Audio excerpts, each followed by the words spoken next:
We're in chapter 5 of Brueggemann's book, The Prophetic Imagination. And as I've said in the past, the outline of this book is just so simple, but and because of that simplicity, it allows for his, some complexity in his understanding of how Jesus especially fits into the prophetic tradition.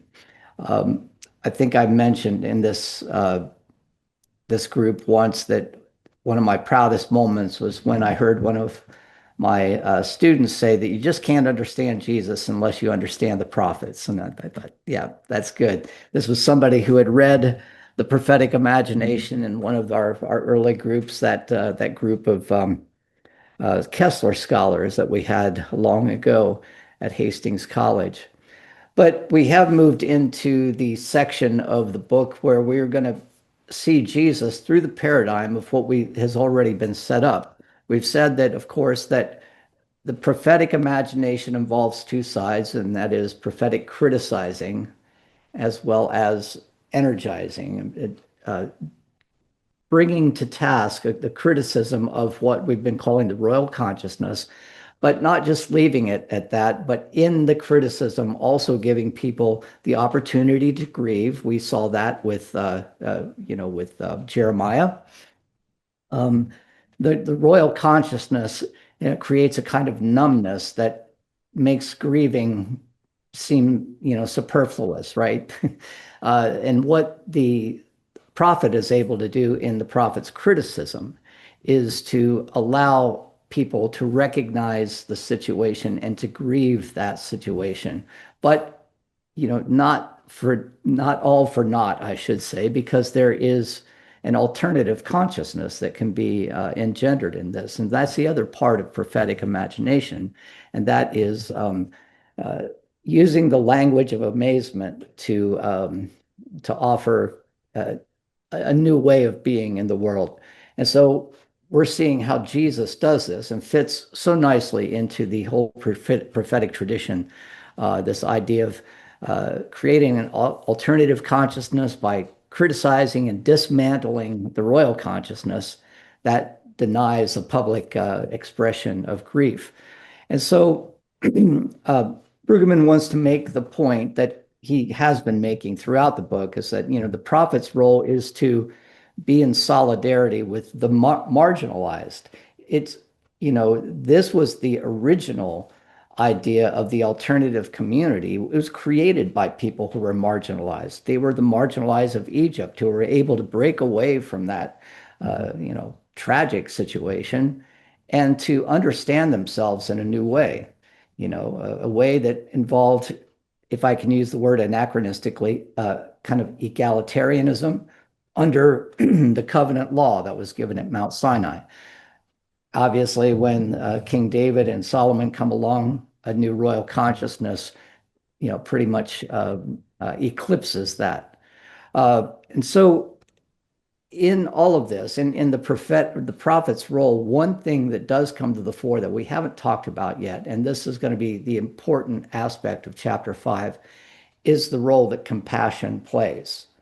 The prophets, especially Jeremiah and Hosea, I would say second Isaiah and Ezekiel, particularly those after the exile, uh, give us insight into a God who forgives, forgives the wrongs of the past and tries to engender and tries to establish a new way of being in the world. I am doing a new thing. We've seen this many times. We saw it in Jeremiah. We see it in First Isaiah, and also in Ezekiel. Right?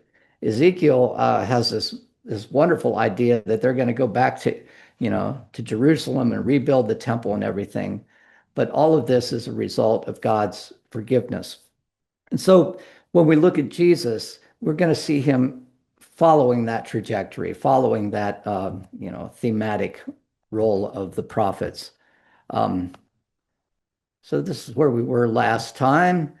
And Brueggemann's going to do a pretty cursory overview of just aspects of Jesus' life that fit into the prophetic tradition. We saw last time that Jesus' birth narrative, whether it's in Matthew or whether it's in Luke, really places him among the marginalized, where he is going to take up his role. The one thing I wanted to mention last time that hopefully some of you thought of because it was on our last book that we read, where we saw how Luke very cleverly uh, placed Jesus in a marginalized tradition in the genealogy. Do you all know what I'm talking about in Luke's genealogy? Um, you might remember Matthew as a genealogy that wants to establish Jesus clearly in the line of David and takes, his role all the way back, to the time of Abraham. But Luke takes Jesus' genealogy all the way back to the time of Adam, right? Trying to establish this more inclusive idea that Jesus wasn't just the product of a Jewish tradition, he was a product of a human tradition as well. And if you read Matthew's genealogy and you read Luke's genealogy, they're different. They're completely different. Uh, Now, the way scholars have described this, so the reasons for this difference is that uh, Matthew's genealogy takes Jesus' lineage back through his father. Luke, of course, with the emphasis upon Jesus being the product of the Holy Spirit and Mary and the virgin birth, makes the very logical decision, well, that we really need to trace Jesus' genealogy back through Mary. So that is the reason why those two genealogies are different.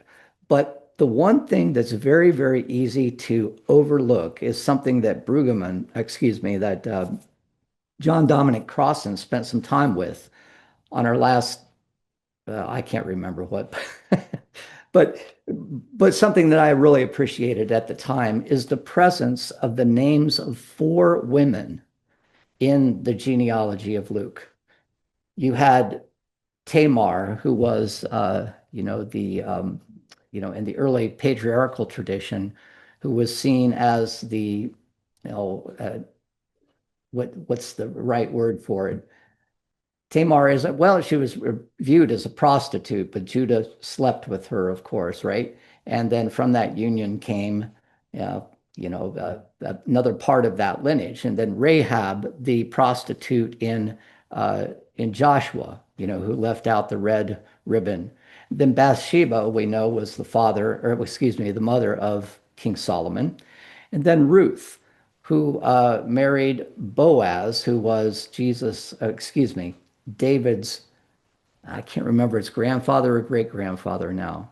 But all of this to say that Luke wants to add this tradition where those who are clearly recognized in the first century as marginalized, i.e., women, are part of the whole lineage of Jesus, that he carries with him this not only biological genetic inheritance, but also this moral and cultural inheritance of being a product of outsiders. So his compassion for the marginalized comes from a long tradition that goes all the way back, at least to the time of, to the time of Adam. So do you all remember that when we talked about that genealogy and in Crossan?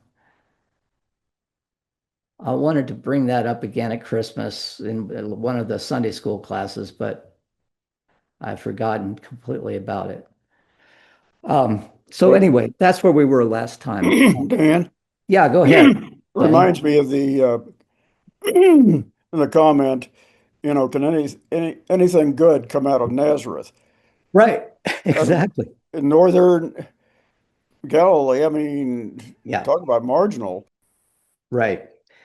And the more I think about what the gospel authors have tried to do with Jesus, that was the area where Elijah escaped to, and Elijah after him, and had uh, conversations, had communication with the so-called Gentiles. The widow that the widow of Zarephath, who takes care of Elijah, and Nazareth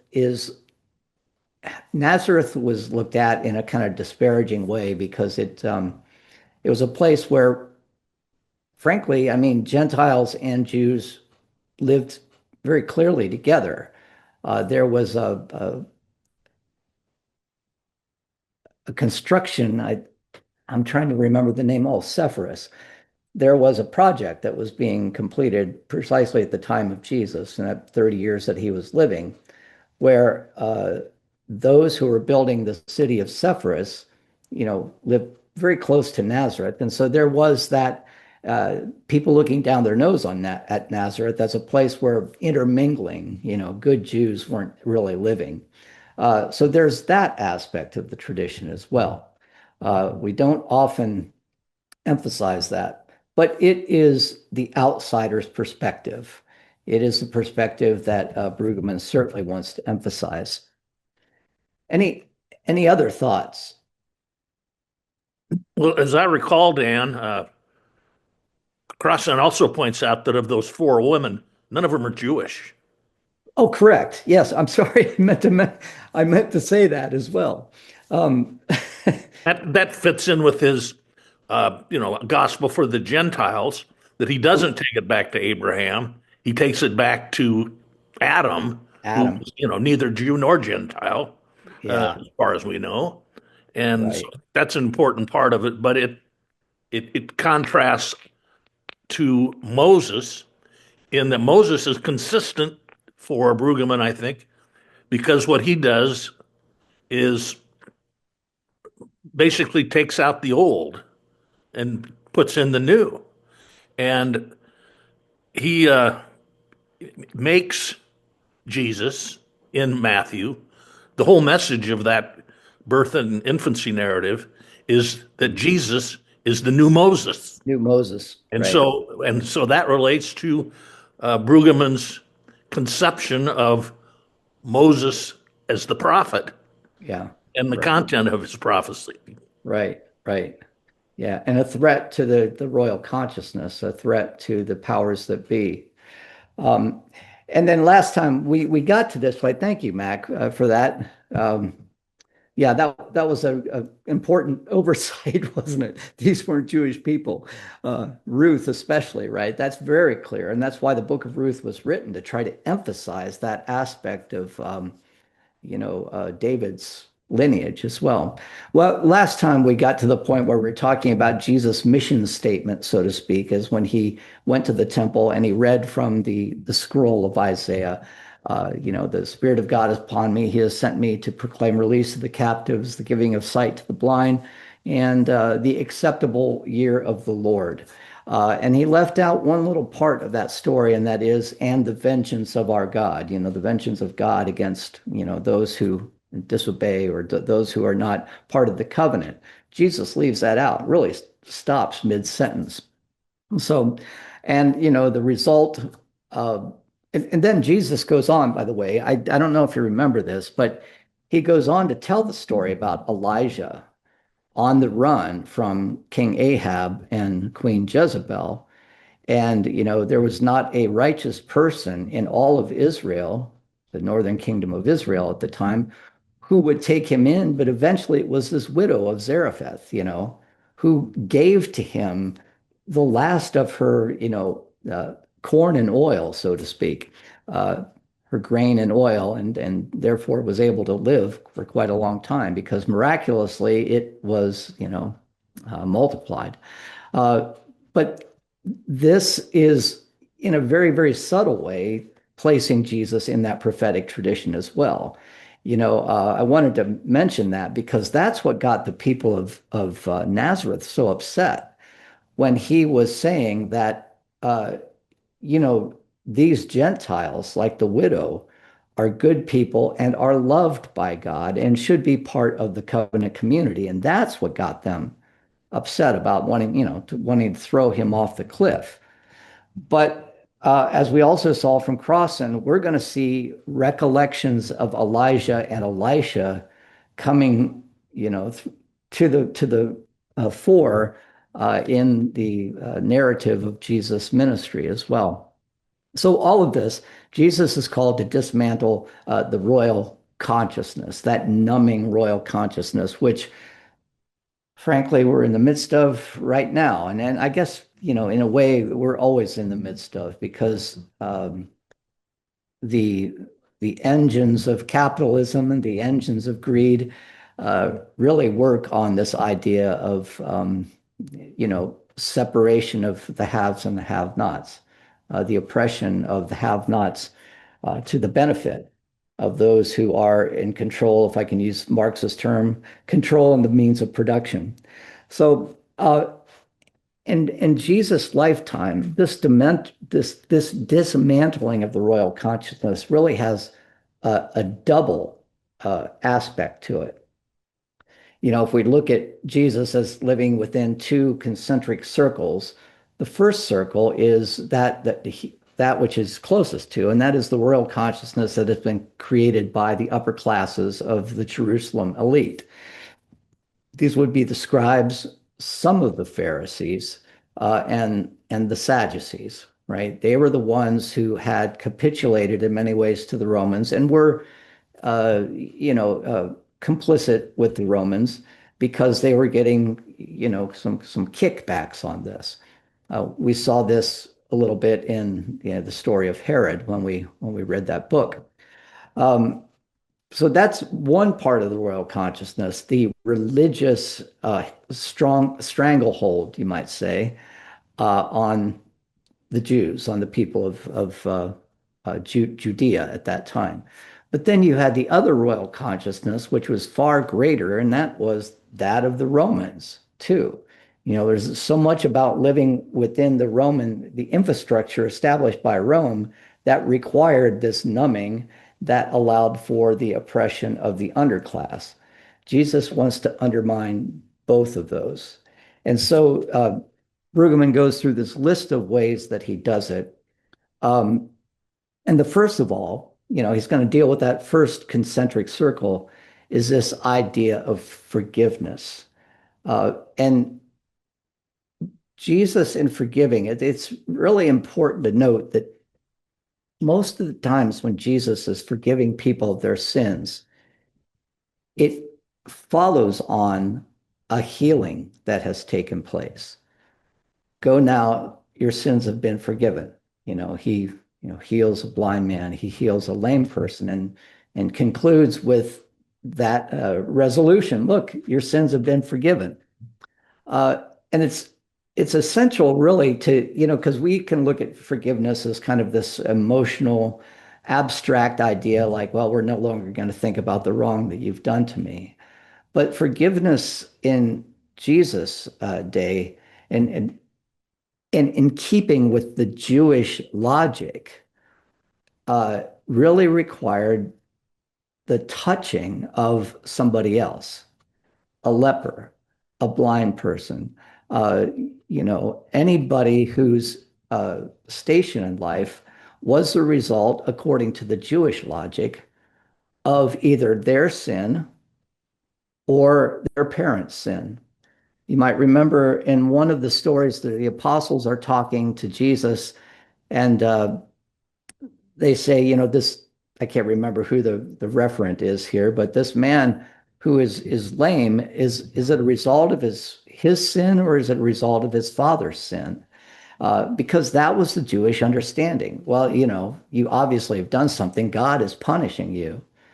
Jesus takes that logic, which he probably didn't agree with himself, but he turns it around and makes it very clear that forgiveness involves not just a kind of a spiritual forgetting of past sins, right?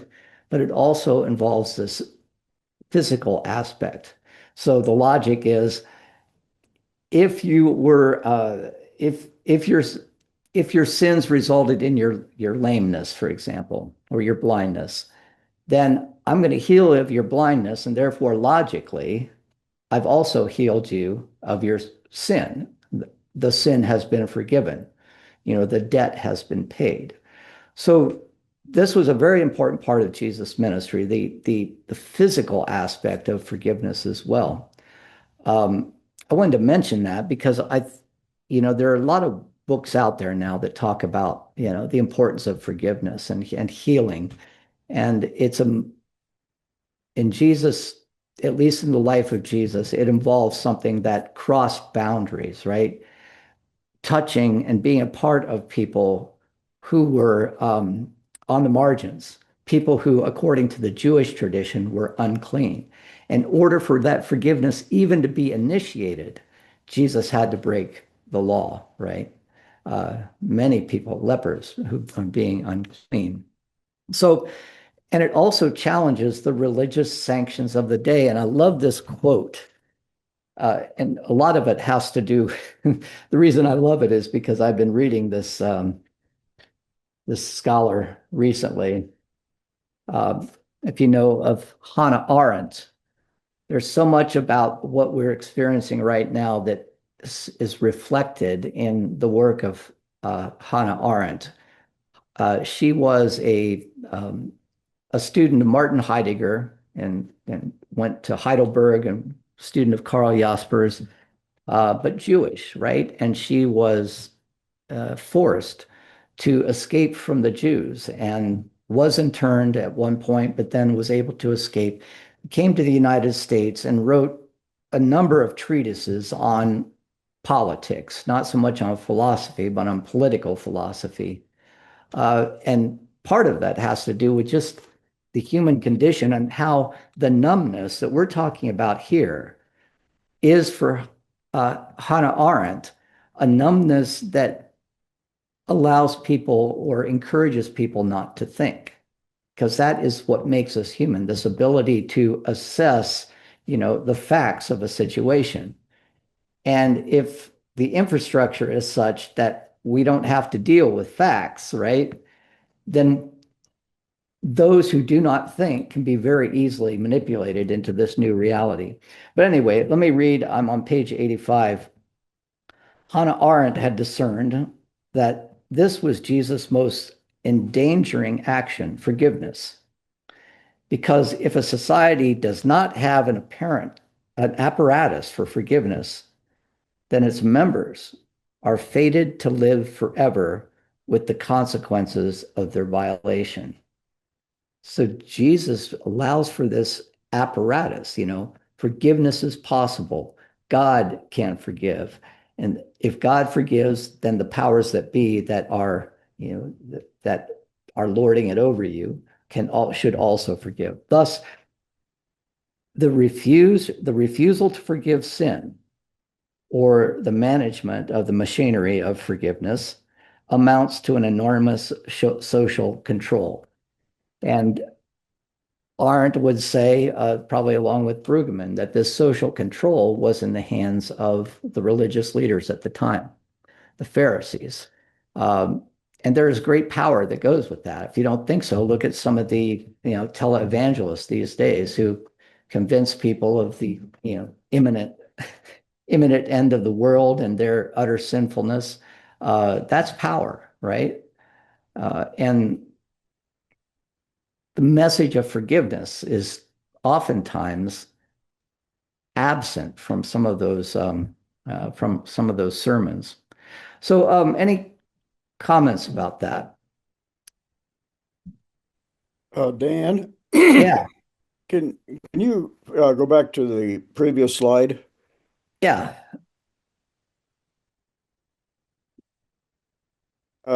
The first item under Matthew is the rage of Herod and endings.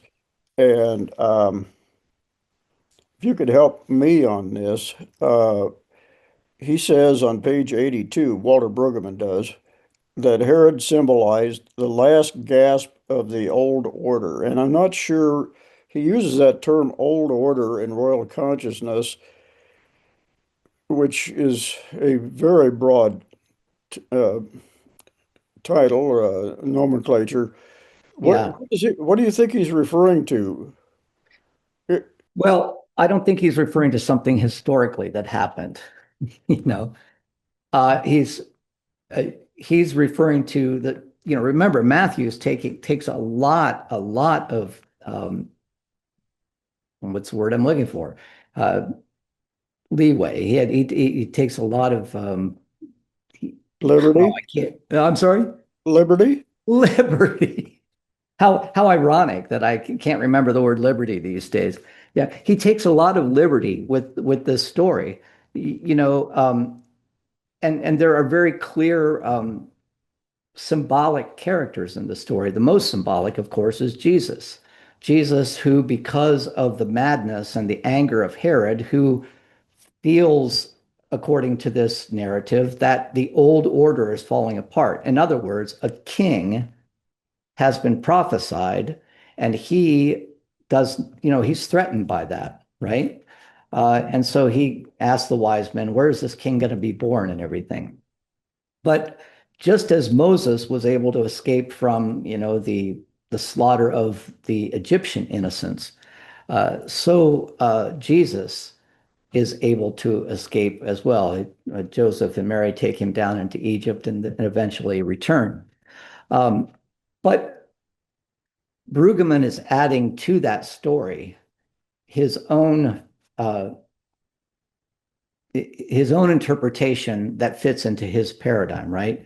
Herod, representative of the powers that be, representative of the structure that allows for numbness to establish itself in society, um, recognizes that things are falling apart and wants to hold on to that as much as possible, but it's not going to happen. Does that help, Denny?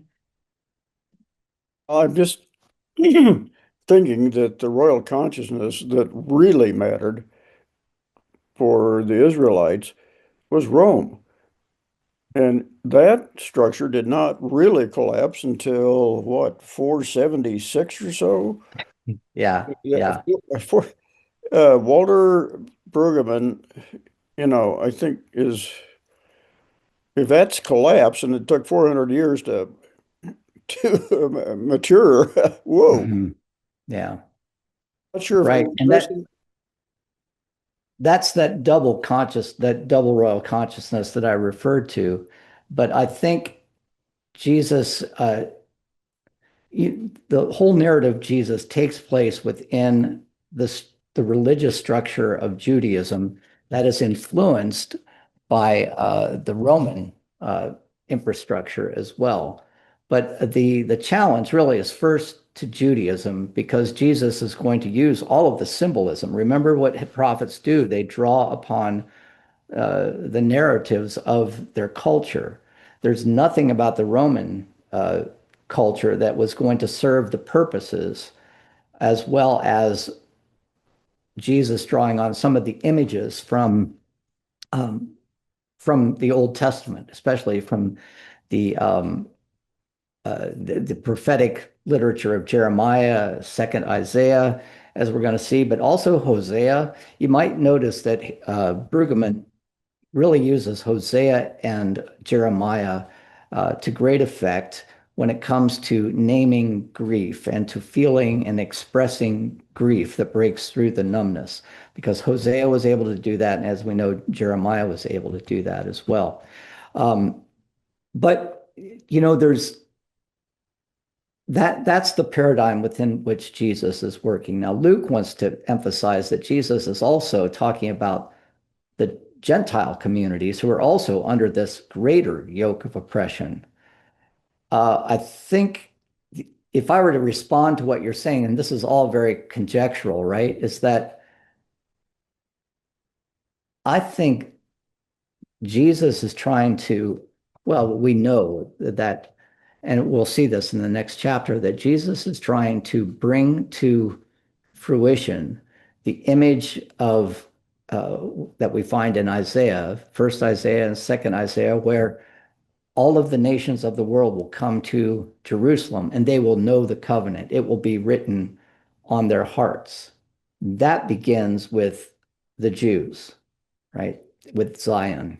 Now, I don't know that he would see himself as a Zionist, so to speak, but the idea of God's covenant written on an individual's heart is what Jesus is trying to break through the numbness in order to do.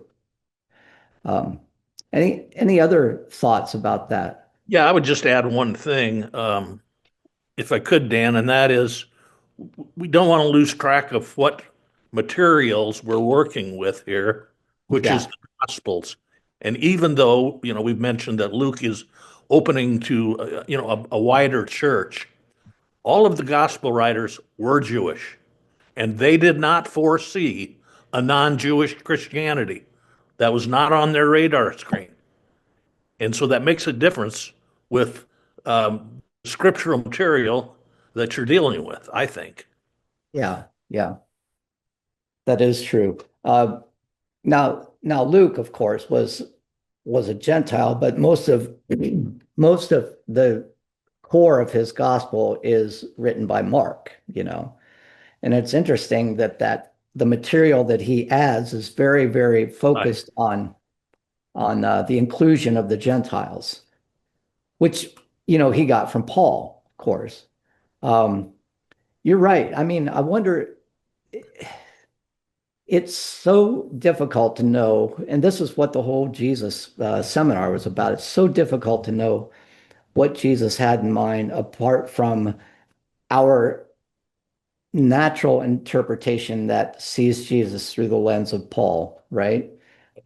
And Paul, that's one of the things about Brueggemann that frustrates me a little bit is that, I mean, he takes so much uh, critical historical knowledge on the part of the reader for granted that he can well, talk about, Adam this and, reading the temple. He doesn't get into the fact, oh, by the way, that never happened.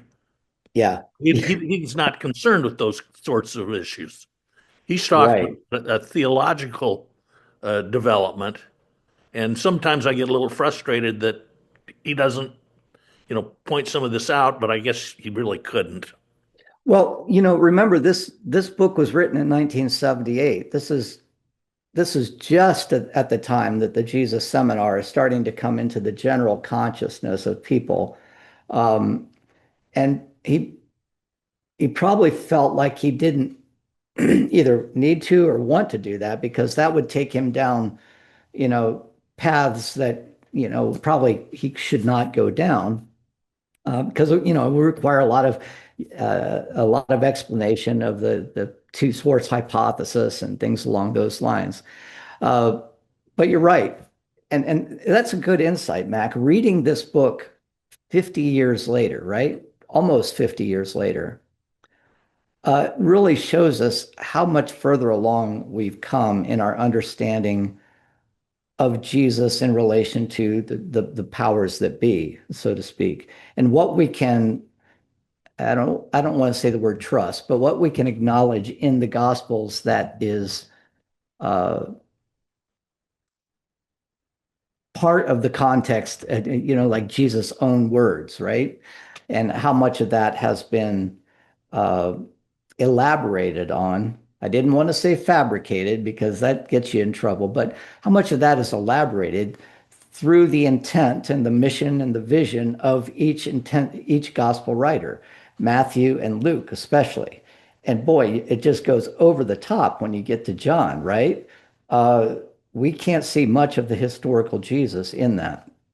Um, so but this gets us back to Brueggemann and what he's trying to say, putting Jesus in this prophetic paradigm is our focus here. So Jesus, of course, challenges the Sabbath, the stranglehold that the religious authorities had on people uh, in terms of what they could and could not do. And all of this is very power related. Uh, he wants to dismantle that consciousness. He heals on the Sabbath, and he really brings the question to the fore. What do you think God wants? Does he want a person who is suffering, to be removed from that suffering? Or does he prioritize you not doing any work on the Sabbath? Well, this God that he's trying to get across is a God of compassion. And therefore, healing on the Sabbath should, if you pardon the expression, trump, the observance of the Sabbath regulations that had become so overbearing, right? Now, remember why they were so overbearing, because after the Babylonian captivity, when the priestly authors, were trying to establish a new sense of identity among the people of Jerusalem, when they returned to Jerusalem, tried to rebuild the temple, uh, they wrote the book of Leviticus. And Leviticus is just like, this is how you're supposed to eat. This is how you're supposed to wash your hands. This is how you're supposed, and it becomes, you lose the forest for all of the trees. And this is what Jesus is challenging and trying to dismantle. Look, the basis, the bottom line of everything, that God is a God of compassion, a God of forgiveness. And all of this white noise that you're putting in front of it needs to be recognized for what it is. This is the case, for example, the Levitical code that prevents people from eating with Gentiles or eating with people who are unclean. It just, you know, our baseline should be that these are human beings, that we have so much in common, that we share so much DNA together, right? Of course, they wouldn't know of that at that time. But what better act of compassion, what better act of caring for others than feeding and being fed by others? And in a kind of street theater way, you might say, Jesus makes a very big deal about eating with tax collectors, eating with those who have been marginalized from society. And of course, this gets the powers that be, the Pharisees, and eventually, the Sadducees, up in arms because they represent the royal consciousness. They represent those who are benefiting from the power of this new Jewish royal consciousness that we might call it.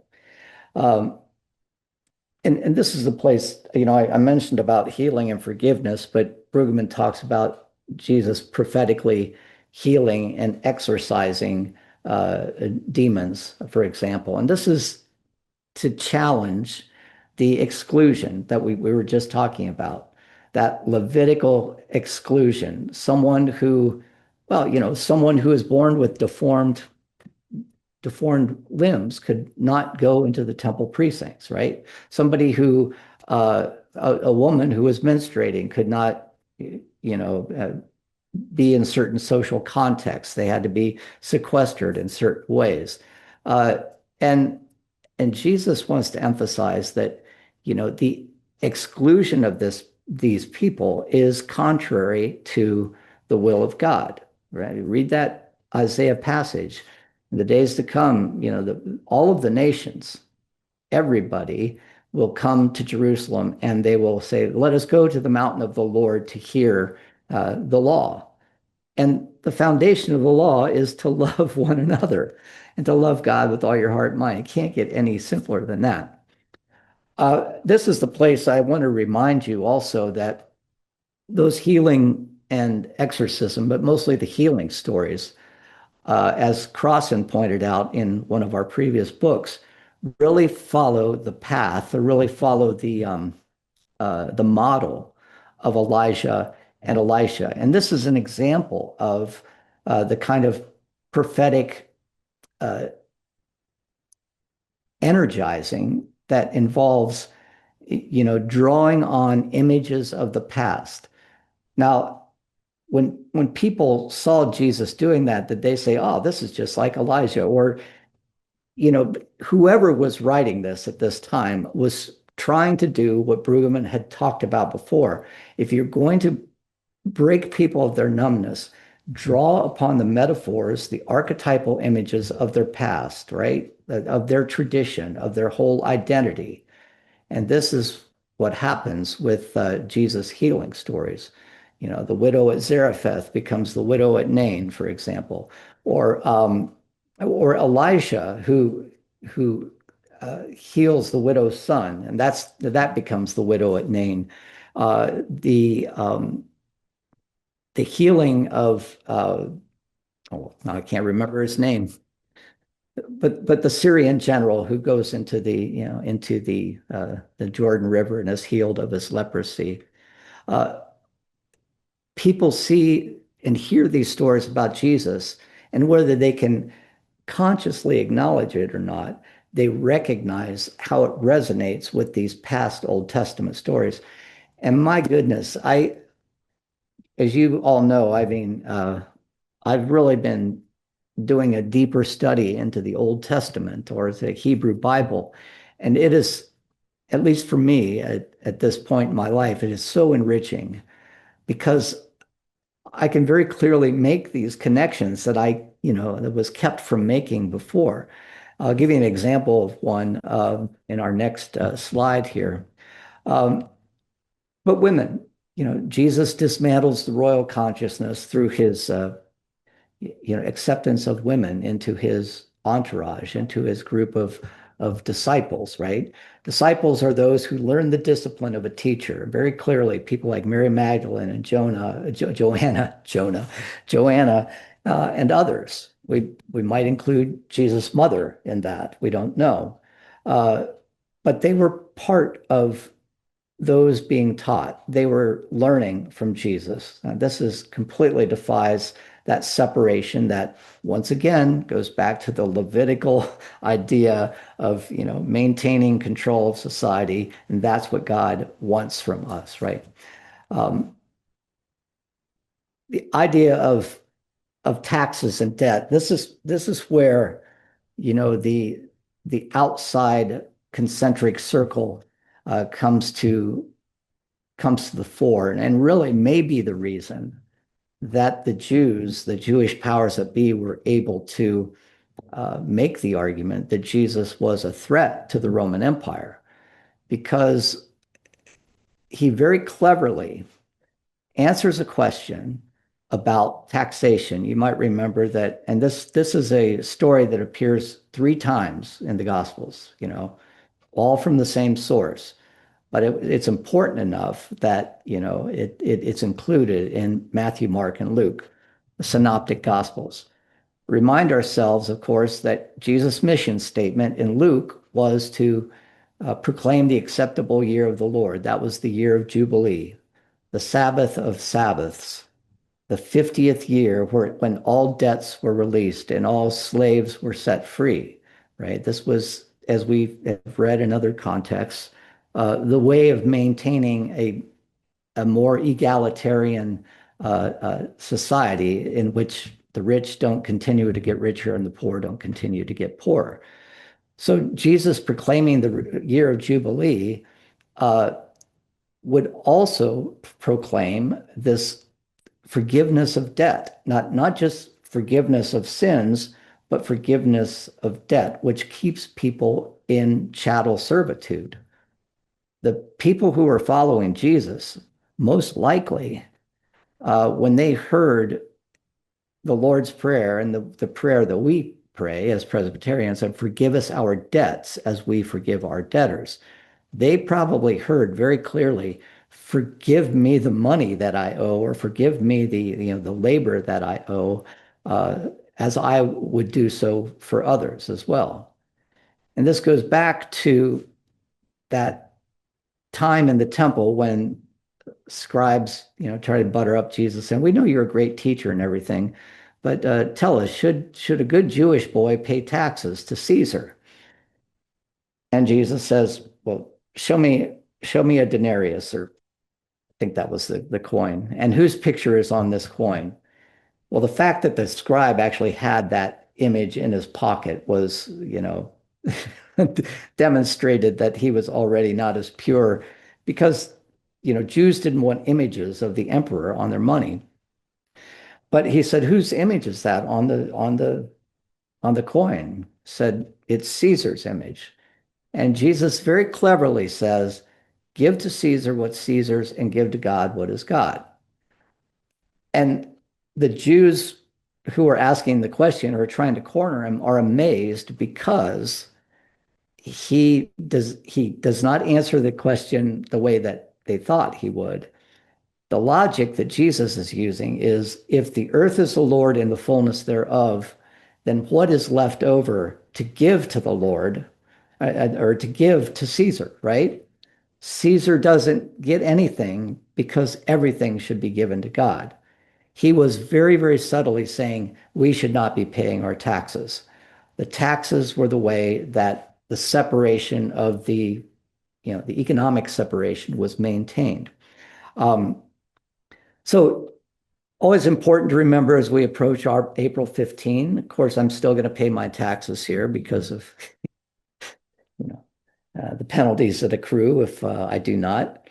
But it does raise an important question at this time when Christian nationalism is becoming more and more evident in every aspect of our society.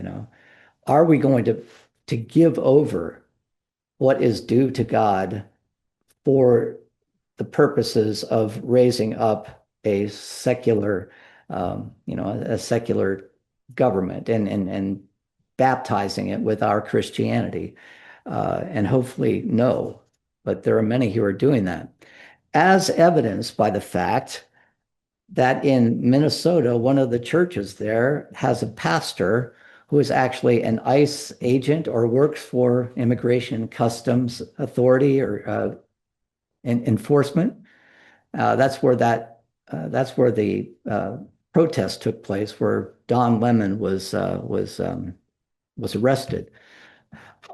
Any thoughts? Any comments about paying taxes? Go ahead, Will. Oh, What was the denomination of that church? I'm going to guess it was non-denominational. It was simply called City Church. Uh, but I, I, I can only imagine that it was non-denominational. I was looking for that and didn't see anything there. But it's the more capital E evangelical churches tend to be non-denominational these days. Anybody know the answer to that question? It wasn't Presbyterian, I can tell you. So, um, Okay. yeah, I'm trying to get to my next slide here. Sorry, I don't need to go that. Um, Hey, Dan, yeah, go ahead, I Danny. really appreciate what Mac just alluded to, that Walter Brueggemann is best seen as focusing almost exclusively on the emergence and development of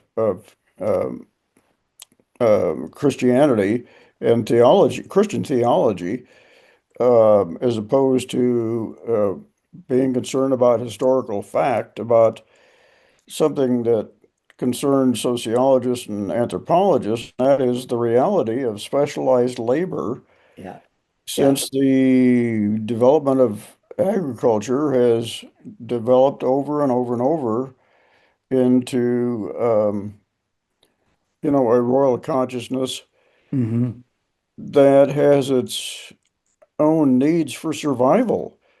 When people hmm are no longer doing engaged in subsistence farming, and I think we can make the case that in the United States and Europe, probably subsistence farming, involved, you know, even 100 years ago, the majority of right. people. And, once that evaporates and people begin migrating to the cities for various reasons, uh, how are they going to survive and doing specialized skills, particularly with assembly lines and, uh, Yeah, the Charlie Chaplin's, uh, right, right. yeah, uh, how are they gonna, survive and put food on the table? And I understand what you're saying. It's very true. I mean, that going all the way back to, like you say, when subsistence or where hunter-gatherers started to collect themselves into cities, there had to be this division of labor. But how do we recognize, A, that that's important, that, we can't get away from it? But then the important thing is, how do we ensure that it does not become oppressive? Can Marx didn't think it was possible. There was always going to be that alienation, right? Um, I, I, I don't know. I mean, I toss and turn at night thinking about this. How can we maintain? A lot of it's going to have to be, we're going to have to give up some of our consumer lifestyle, this idea that we can have it all, that we need 32 dolls, as Donald Trump says, or that we need a three. Have you seen these new houses that are getting built? Rarely do they have a one car garage. They're always like a three, sometimes a four-car garage. I mean, the assumptions of how good living is supposed to be lived only perpetuates this further separation, as I see it. Um, I don't know the answer to that question. If you come up with it, Denny, let me know. Go ahead, Denny. Well, with or without three-car garages, it's interesting to note the number of families, that have three automobiles or trucks parked in one driveway, Yeah, with one-car garage, yeah, simply because, again, for survival and specialized labor, people have got to be places to earn a living, and trying to, find an alternative to that, good luck. yeah. Uh, But taking advantage of those needs that in many ways are constructed by, the those who are going to take advantage of these people. Uh, I don't know. I just feel like there's got to be a happy medium in there someplace. And the only thing I can keep coming back to is taxing the rich. So, you know, but that doesn't answer any of the important questions that you're asking. no, that does Yeah, actually, yeah, but I think there's for people with limited information, which is, I'm afraid, a lot of the Trump base, there is very little understanding about tax burdens. And there was a piece in the New York Times this morning that most people, and on NPR this morning, most people think they're overtaxed. I mean, their image is that they're paying far more taxes as a percentage of income than they yeah, really are. right, right. And Yeah, that's interesting. Uh, but I think if we can make people aware of, the benefits that they accrue. The thing about it is they're not tangible benefits. The fact that we have roads and we can get from one place to the other, the fact that we have public education, the fact that we have, so many uh, parts of our society that we just kind of take for granted. Now, true, if you go to Denmark, you're going to get taxed far more than we're taxed here. Um, but we're dealing with this right now in the legislature in Nebraska. Uh, the state had created a fund, and I have to look into this a little bit more, that for money that's given to the arts, that they would add a certain amount to a particular fund so that this fund could support the arts throughout, in perpetuity. Well, now that is going to be taken off the table. This legislative bill offered up by a representative close to us, Merman, is going to ensure that that money is superfluous. It's more expensive than we can pay. So that's one of the places we're going to cut. Well, then you take away the arts, you take away the humanities, and then you're back to this, you're moving towards a society where people are just simply, they're not getting their human identity and their human needs fulfilled by, humanities and arts and the way those things do. Anyway, I They're didn't mean unable to, to think. not able to think. Correct. Yeah. Correct. The city's church belongs to the Southern Baptist Convention. Oh, there's a big surprise. Thank you. Thank you, You're Andrea. welcome. Uh, Excellent. Mac, you look like you were going to say something. Did I just misinterpret? No, I think what you're talking about makes a lot of sense. So, no, I don't have anything to add to that. And Dan, I'm not seeing any pushback, from, from the working class, blue collar, whatever we want to talk Well, about yeah, that's for the, Donald Trump's. I don't think the Kennedy Center is, looking at, a very rosy future of any kind. And Will and I were talking about this morning in terms of the future of the National Symphony Orchestra, I think is in peril, yeah, especially if they close that down and for 2 years to remodel it in Donald's image. yeah. Well, I think that's all a smoke screen because, the because there attendance aren't at the, artists. yeah, yeah. Well, our time is on us. I love this conversation that we're having. But when we come back, we're probably at about page 87 or so, 86 in the book. And eventually we're going to talk about Jesus' crucifixion, which of course, you would expect on somebody who with the paradigm that we're using, bringing the grief to expression. Any final words before we move on? In worship this Sunday, we have Stephen Thomason, who is a graphic artist who does, drawings while he preaches, so that people see what he's preaching. And so, and he's going to be in the adult ed forum, on in the morning at 9:30 or so, 9:15, excuse me, 9:15. So if you can join us, please do. Other than that, that's all I have. Okay, well, thank you, everybody. See you later. Bye.